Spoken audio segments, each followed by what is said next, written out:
నమస్కారం. శుభమస్తు కార్యక్రమానికి స్వాగతం. మీరు ఫోన్ చేసి రిజిస్టర్ చేసుకోవాల్సిన IVRS నంబర్స్ 5051010631255563. మీరు రిజిస్టర్ చేసుకునే విధానం మీ పేరు, పుట్టిన తేదీ, పుట్టిన సమయం, పుట్టిన స్థలం, అలాగే మీ సమస్య. బర్త్ డీటెయిల్స్ లేని వారు ప్రశ్న జాతకం ద్వారా మీ సమస్యకి పరిష్కారం తెలుసుకోవచ్చు. జ్యోతిష్యంలో డాక్టరేట్ పొందిన తొలి తెలుగు మహిళ డాక్టర్ సంధ్యాలక్ష్మి గారు మనతో ఉన్నారు. నమస్కారం అమ్మా. నమస్కారం. ప్రేక్షకులకి నమస్కారం. ఈ రోజు మన శుభమస్తు కార్యక్రమంలో జ్యోతిషపరమైన ఎన్నో ఆసక్తికరమైన విషయాలు మనం తెలుసుకోబోతున్నాం. అమ్మ, పిల్లలు సరిగ్గా చదవకపోవడానికి కారణాలన్నీ మనము జాతకంలో చూసి ముందుగానే చెప్పచ్చు అంటారా? చెప్పవచ్చు. జాతకం చూడగానే ముందుగానే ఈ సంవత్సరం వీళ్ళు బాగా చదువుతారు, చదవరు, అసలు వీళ్ళ ఐక్యూ ఎలా ఉంది, ఎంతవరకు వీళ్ళు చదవగలరు అంటే మనకి చెప్పేటువంటిది. ప్రాథమిక విద్యను చూడాలి అని అంటే మనం వాక్స్థానాన్ని అయితే 2వ ఇంటిని చూసి, 4వ ఇంటిని చూసి, తర్వాత వాళ్ళ ఆలోచన స్థానం ఏ విధంగా ఉంది, మందకుడిగా ఉన్నారా, వాళ్ళ ఐక్యూ ఎలా ఉంది అంటే మనం 5వ స్థానాన్ని చూసి, తర్వాత ఉన్నత విద్య కావాలంటే 9వ స్థానాన్ని, 12వ స్థానాన్ని పరిశోధనలకి కూడా చూస్తూ ఉంటాం. ఈ విధంగా మనం స్థానాన్ని, ఆ స్థానాధిపతిని, ఆ స్థానం మీద ఉన్నటువంటి మిగతా గ్రహాల దృష్టిని, లగ్న బలాన్ని, ఆ దశాంతర్దశల్ని చూసుకుని వాడు ఏ విధంగా చదువుతారు అని మనం చెప్పచ్చు. అలాగే ఇప్పుడు చూసినట్లయితే చాలా మంది పిల్లలు బాగా చదువుతారు, కాకపోతే పరీక్షలకు వెళ్ళే టైంలో మొత్తం అంతా మర్చిపోవడం జరుగుతూ ఉంటుంది. సో ఇలాంటివన్నీ కూడా మనం చెప్పచ్చు అంటారా ముందుగానే? జ్యోతిష్యపరంగా చెప్పచ్చు. అంటే ఇక్కడ ఏమిటంటే మనం జ్యోతిష్యపరంగా ఏ గ్రహం ఎక్కడ ఉంటే అని చెప్పుకుంటూ ఉన్నాం. దానికి మనం మామూలుగా విభజించి చూసుకోవాలి అంటే పిల్లలకి అనారోగ్య సమస్యలు, అనారోగ్యం తీవ్రంగా ఉందనుకోండి, బాగా జ్వరం వచ్చింది అనుకోండి, వాడు చదవలేడు కదా పరీక్షల సమయానికి. అమ్మవారు అయింది, టైఫాయిడ్ అయింది, ఇలాంటివి కూడా పరీక్షల సమయంలో వస్తూ ఉంటాయి. అంటే వాళ్ళ ఐక్యూ బాగా ఉన్నప్పటికీ కూడా ఇక్కడ ఏమిటి, అనారోగ్య సమస్యల వలన ఆ పర్టికులర్ పీరియడ్లో ఆ సంవత్సరం మాత్రం వాళ్ళు చదవలేకుండా ఉంటారు.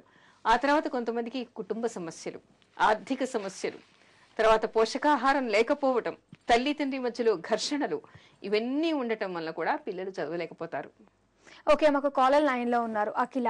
హలో, చెప్పండి. నమస్కారం అండి. అఖిల పేరు మీద రిజిస్టర్ చేసుకున్నారు. ఒకసారి బర్త్ డీటెయిల్స్ కన్ఫర్మ్ చేసుకుందాము. April 12, 1992 ఉదయం 7:10 హైదరాబాద్ లో.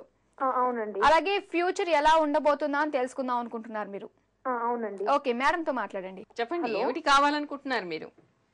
అదే ఇట్లా ఇప్పుడు నేను ఇంజనీరింగ్ 3rd year చదువుతున్నానండి. మీదేనా ఇది? మీ జాతకమేనా ఇది? నాదే అండి. చెప్పండి. నేను ఇంజనీరింగ్ 3rd year చదువుతున్నాను ఇప్పుడు. హైయర్ స్టడీస్ అవి ఎట్లా ఉంటాయి దాని గురించి అండి. హైయర్ స్టడీస్ బాగానే ఉన్నాయి.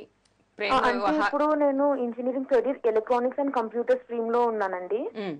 ఇప్పుడు హైయర్ స్టడీస్ ఏం చేస్తే బాగుంటుంది, జాబ్ ఎలాంటిది, దాని గురించి. మీకు ఎలక్ట్రానిక్స్ సంబంధించిన దానిలోనే మీకు ఉన్నత విద్య వచ్చేటువంటి అవకాశం ఉంది. దానిలో మీరు పరిశోధనలు చేయొచ్చు, తర్వాత విదేశాలకు వెళ్ళొచ్చు, అలాంటి అవకాశాలు ఉన్నాయి. అమ్మా, మీ జాతకాన్ని బట్టి ఇట్లా సాఫ్ట్వేర్ అలాంటివి ఇంట్రెస్ట్ లేదండి. ఇట్లా MBA చేద్దాం అనుకుంటున్నాను. చేయొచ్చు, MBA చేయండి. మీరు MBA చేయొచ్చు అండి. MBA చేయొచ్చు, ప్రిపేర్ అవుదాం అనుకుంటున్నాను. అది ఎలా ఉంటుంది అంటారు? ఏమండి, గ్రూప్ 1, గ్రూప్ 2 కూడా మీరు చేయొచ్చు. మీకు రవి చాలా బాగున్నాడమ్మా, ఉచ్చ స్థితికి దగ్గరగా ఉన్నాడు, చేయొచ్చు. కాకపోతే మీకు విదేశాల్లో చదువుకుని విదేశాల్లో ఉండేటువంటి అవకాశాలు చాలా ఎక్కువ ఉన్నాయి. దాన్ని బట్టి అక్కడ ఉండడం అసలు ఇంట్రెస్ట్ లేదండి, అందుకని. లేకపోయినా మీరు వెళ్ళి వస్తూ మాత్రం ఉంటారు ఉద్యోగరీత్యా. తర్వాత ఇంకొకటి విషయం, మీ జాతకంలో మీరు ఎవరైనా అబ్బాయిలతో మీకు స్నేహాలు ఉంటే చాలా జాగ్రత్తగా ఉండండి. సరేనండి. తర్వాత వివాహ విషయంలో కూడా మీరు పొంతన్లు బాగా చూసుకోకుండా పెళ్లి చేసుకోవద్దు. ఎందుకంటే మీకు కొన్ని పరిచయాలు ఉన్నట్టు లేక ఉండబోతున్నాయి. ఇప్పుడు మీకు శుక్రమహర్దశ ప్రారంభమైంది మొన్న మార్చి 23 నుంచి. మీకు ఎవరితో అయినా పరిచయాలు ఏర్పడి ఇదివరకైనా ఉండాలి, లేకుంటే శుక్రమహర్దశ కాబట్టి ఇక ముందైనా వచ్చేటువంటి అవకాశాలు ఉన్నాయి. కొంచెం జాగ్రత్తగా ఉండండి. అంటే వివాహం అంటే ఏ ఏజ్ లో ఉందండి నాకు? నెక్స్ట్ ఇయర్, ఈ సంవత్సరం అవ్వచ్చు.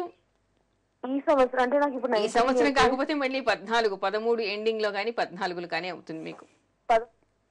ఓకే, మరి అఖిల గారు, సో కావాల్సిన అన్ని తెలుసుకున్నారు కదా. సో మీకు అన్ని అనుకూలంగానే ఉన్నాయని మేడం చెప్పేసి అంటున్నారు. ఆల్ ది బెస్ట్ అండి. ఓకే అమ్మ, మరి కొన్ని కారణాల వల్ల పిల్లలు సరిగ్గా ఎగ్జామ్స్ లో సరిగ్గా రాయకపోవడం అని అన్నారు కదా. మరి పిల్లలు మర్చిపోకుండా ఉండాలంటే ఏం చేయాలి? మరి మరిచిపోకుండా ఉండాలంటే మంత్రాలు చదువుకోవడం ఒక ఎత్తు. అంతేకాకుండా పిల్లలకి అభ్యాసంలో పెట్టాలి తల్లిదండ్రులు. ఏదైనా కూడా మనం ఏం చెప్తాం, మంత్రం అంటే మననం చేస్తే దానివల్ల మనం సిద్ధి పొందుతూ ఉంటాం. ఈ మననం చేయటం అనేటువంటిది పిల్లలకి నేర్పించాలి. ఎంతసేపు కూడా పిల్లల్ని కూర్చోబెట్టి రుద్దేస్తూ ఉంటారు, బట్టీయం పడుతూ ఉంటారు. పరీక్ష వేళకి పోయిన తర్వాత అక్కడ పోయి వాళ్ళని మర్చిపోతూ ఉంటారు. అలా కాకుండా దానిలో ఉన్న విషయం ఏమిటి గ్రహించేలాగా, ఆ విషయాన్ని వాళ్ళ ఇష్టం వచ్చినట్టు వాళ్ళ భాషలో వాళ్ళు చెప్పగలిగేలాగా, రాయగలిగేలాగా వాళ్ళని అలవాటు చేయాలి. ఆ తర్వాత నిత్యం కూడా 24 గంటలు పుస్తకం ముందర కూర్చోమని తల్లిదండ్రులు ఒత్తిడి చేయకూడదు.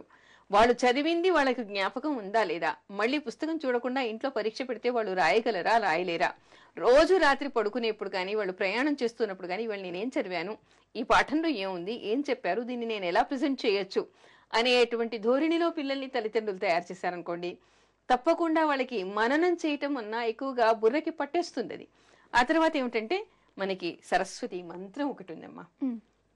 అంటే జ్ఞానశక్తి రావాలి అంటే మనకి మేధో సూక్తం ఒకటి ఉంది, అది దక్షిణామూర్తిది, మేధో దక్షిణామూర్తి సూక్తం ఉంది, దాన్ని చదువుకోవచ్చు. మరీ చిన్నపిల్లలు అనుకోండి, పెద్ద పెద్ద సూక్తాలు చదవలేరనుకోండి, ఓం ఐం సరస్వత్యై నమః అనుకోవచ్చు. అది కాదు, స్మృతి శక్తి, జ్ఞానశక్తి, బుద్ధిశక్తి స్వరూపిణి ప్రతిభా కల్పనాశక్తి రియాచ తస్సై నమో నమః. ఇక్కడే ఉంది స్మృతి, జ్ఞాపకం వస్తుంది. స్మృతి శక్తి, జ్ఞానశక్తి, జ్ఞానం అక్కడ దాన్ని ఉన్నటువంటి దాన్ని ఆకళింపు చేసుకోవడానికి శక్తి పెరుగుతుంది, ఐక్యూ పెరుగుతుంది. స్మృతి శక్తి, జ్ఞానశక్తి, బుద్ధిశక్తి, దాన్ని ఏ విధంగా మనం ప్రజెంట్ చేయాలి అనేటువంటి శక్తిని కూడా అమ్మవారిస్తుంది.